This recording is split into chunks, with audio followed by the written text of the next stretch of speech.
Paano po, Nanay Tess? Kawaan ka ng Diyos, anak. Ate Carla? Anong sadya? Napadalaw ka?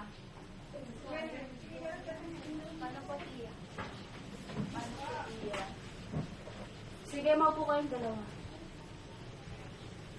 Nandito po kami ngayon upang humingi po ng pahintulot.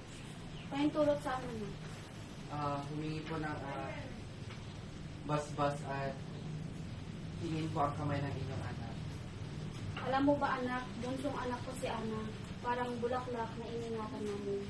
Kaya mahirap bitawan ng anak na may pinalaking responsibilidad at may respeto sa iba. Oo nga, Mark. Hindi lang dapat sa mga matatamis na salita, dapat din ay nasa gawa.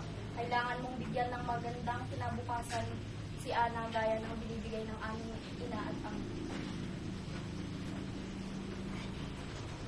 Sige na po, inay, pumayag na po kayo. Mabait naman po si Mark.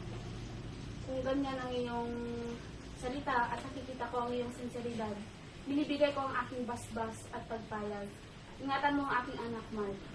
Maraming salamat po, Nay. Pinapangako ko po sa inyo na mamahalin ko, hindi pa kaasahin sa sarili.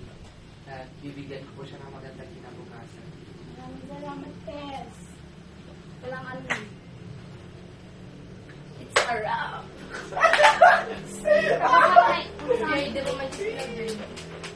At ito ang break, please, bago Tapos hindi naka-play. Ay, hindi kaya.